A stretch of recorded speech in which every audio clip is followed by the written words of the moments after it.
What is going on YouTube? This is Acid Root. So I'm going to review the debut album by Jennifer Paige. Basically, this album is self-titled and it came out in the summer of 1998. So this is a request by the Big Brain on Music. He's a longtime viewer of mine, so we're going to get that taken care of. But basically, this album, yeah, this crested into 1999. This was a pretty large pop album throughout the late 90s and such, and this chick definitely reminds me of like Mariah Carey and that type of stuff. A little bit of Toni Braxton in there, a little bit of like kind of touches of Britney Spears as far as that kind of goes.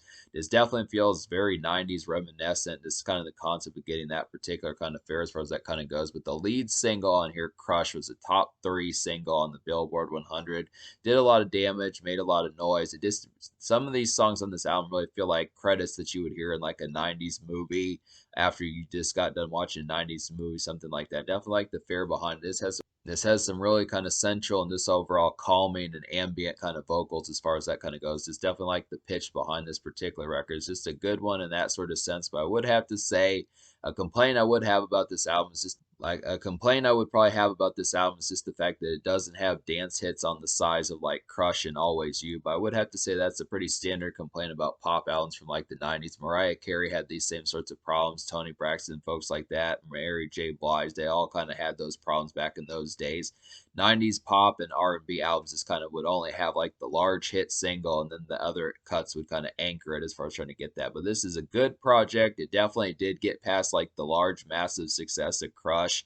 It's just kind of the concept that some of the rest of the album is just kind of, I mean, it's good. I mean, I look after, there's some good stuff on here and it has some surprising hits. I definitely like the remix of Always You on here. That's a definite nice one, but it is kind of full of some ballads and kind of like typical kind of 90s pop and R&B kind of malaise of just like kind of a dramatic overtone of just like the concept of just like longing and that type of stuff. I look after it. It's just kind of typical fare. That was typical stuff from like 96, 98, 99, that type of stuff as far as that kind of went, even early mid 90s and that sort of fare. Is just kind of the way that those templates kind of were for 90s pop albums and R&B albums and such. But go ahead and talk about the singles here. First single is Crush, and this is kind of a romantic, simmering summer glaze of a song. It's got some oozing, sensey appeal about it, and it's just an overall good evening, catchy bop. I would just have to say that this is kind of one. Both this song and the Always You remix just have a pretty. Both Crush and the Always You remix are two songs that have some really snappy kind of dance appeal about them. They just work extremely well. It's kind of like a presentable sort of sense. And this is just one that seemed like it tore up like the late 90s as far as that kind of went. It's definitely kind of a good one for kind of having some of that simmering type feel as far as that kind of goes.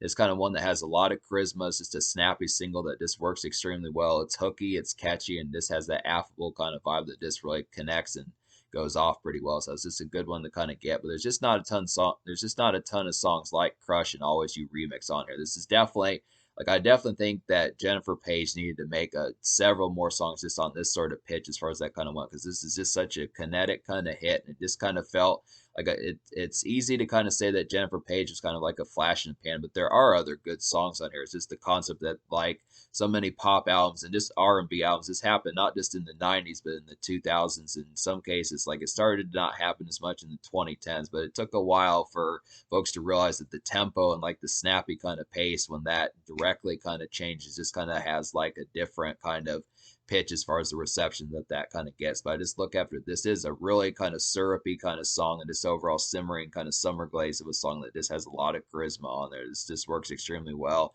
Really like the hookiness of this one.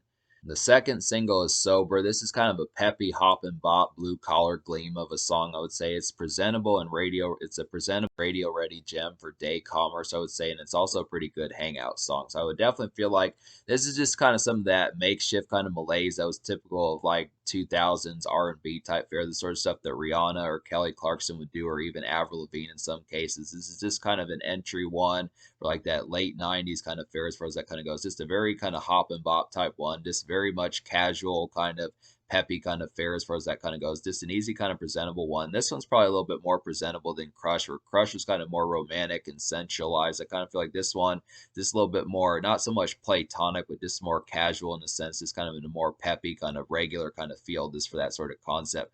I do kind of see this one as being like a late summer kind of haze about it. I do like the concept of getting this one. It's just, there is some summer bops on here, and this is just kind of a hazy kind of late summer one Or I feel like Crush was just a lot more summer evenings, but this is kind of more 3 o'clock, 4 o'clock in the afternoon type summer haze as far as that kind of goes. But it is pretty catchy one. I mean, I can see this one kind of being not quite as large as Crush. I mean, it's a good song, but I can see like people liking this the snappy kind of energy of Crush, and then just kind of not going full blown with the tempo of how this one kind of went. But it's just kind of a makeshift song. This is just kind of one that this is a pretty good pep that it had for like the late 90s to kind of get. It's just a different change of pace. It's just out of the dance club and more kind of in like a more residential area. So I like that one.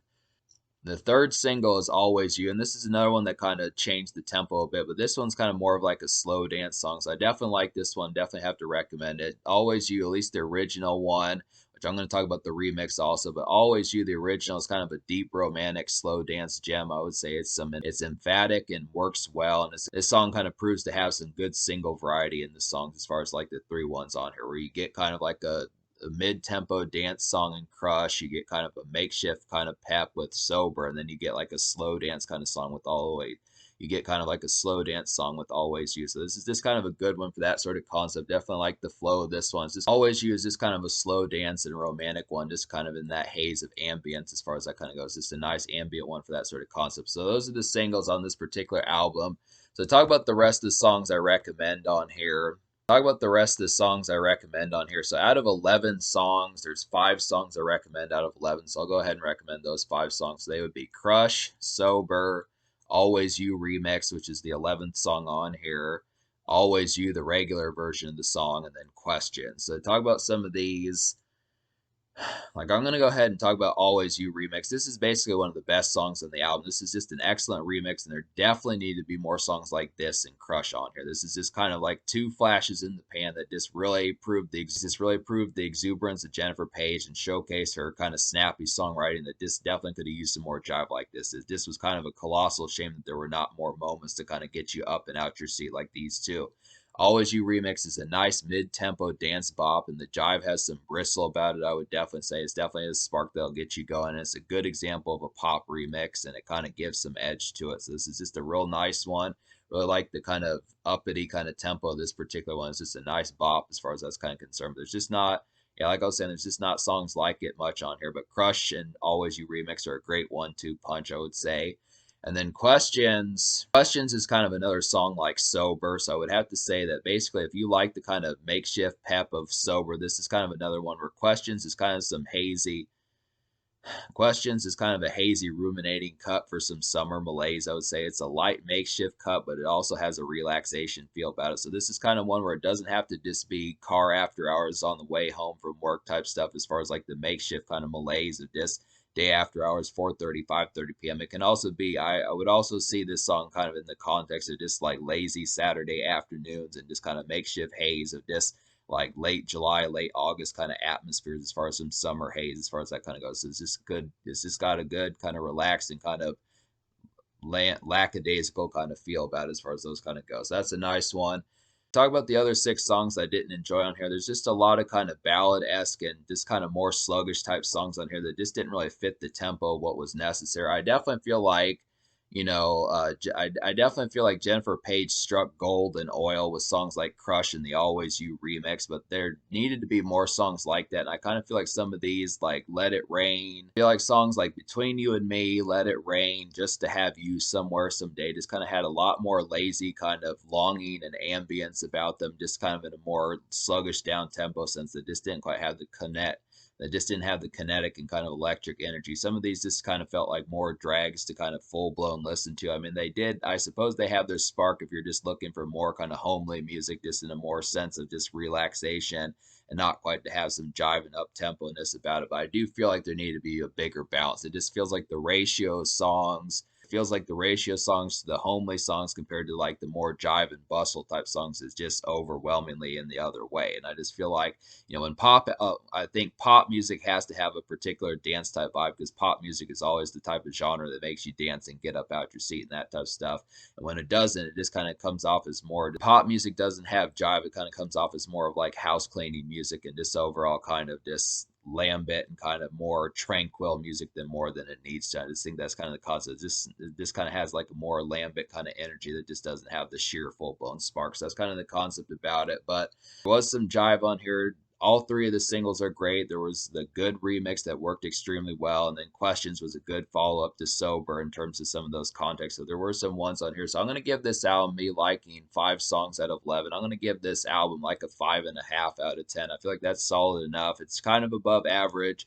Definitely like the kinetic energy of Crush and Always You, the remix, and basically I liked all three of the singles. All three of them all had their particular spark and variety, this overall like atmospheres that they work for. They just are some good variety to kind of have in those sorts of ways. But I look after it like there needed to be more drive to this album. Just didn't quite have the full blown spark that it needed, but it is good. I mean, there is some good stuff on here. It just didn't have. It's just not long winded. So that's just kind of the concept about it. But I look after it, just being able to say the social score. I'm going to go ahead and give the social score. I'll give the social score of the album a 5.5 out of 10 also because the romantic bustle of the singles was pretty good. And I just overall like the variety of some of these. They all kind of had some good distribution as to how they kind of happen. They're just good and marketable and presentable as far as that kind of goes. So these are just some nice ones to kind of have. I just would have to say is just, the only real match to this project is just the fact that it could have used more songs like Crush and Always You, the remix. But apart from that, that's pretty much it's kind of a very romantically dreary album. I just would have to say this is a very romantically dreary album, and you just kind of get lost in like it's easy to get lost in like the romantic lull of this album. If you're not full blown vibing with that, that can kind of be a snag. But I just would have to say, in terms of the future, there is some other stuff that Jennifer Paige has done, but this is her largest album. But I would have to say this is some pretty good stuff here in like certain senses.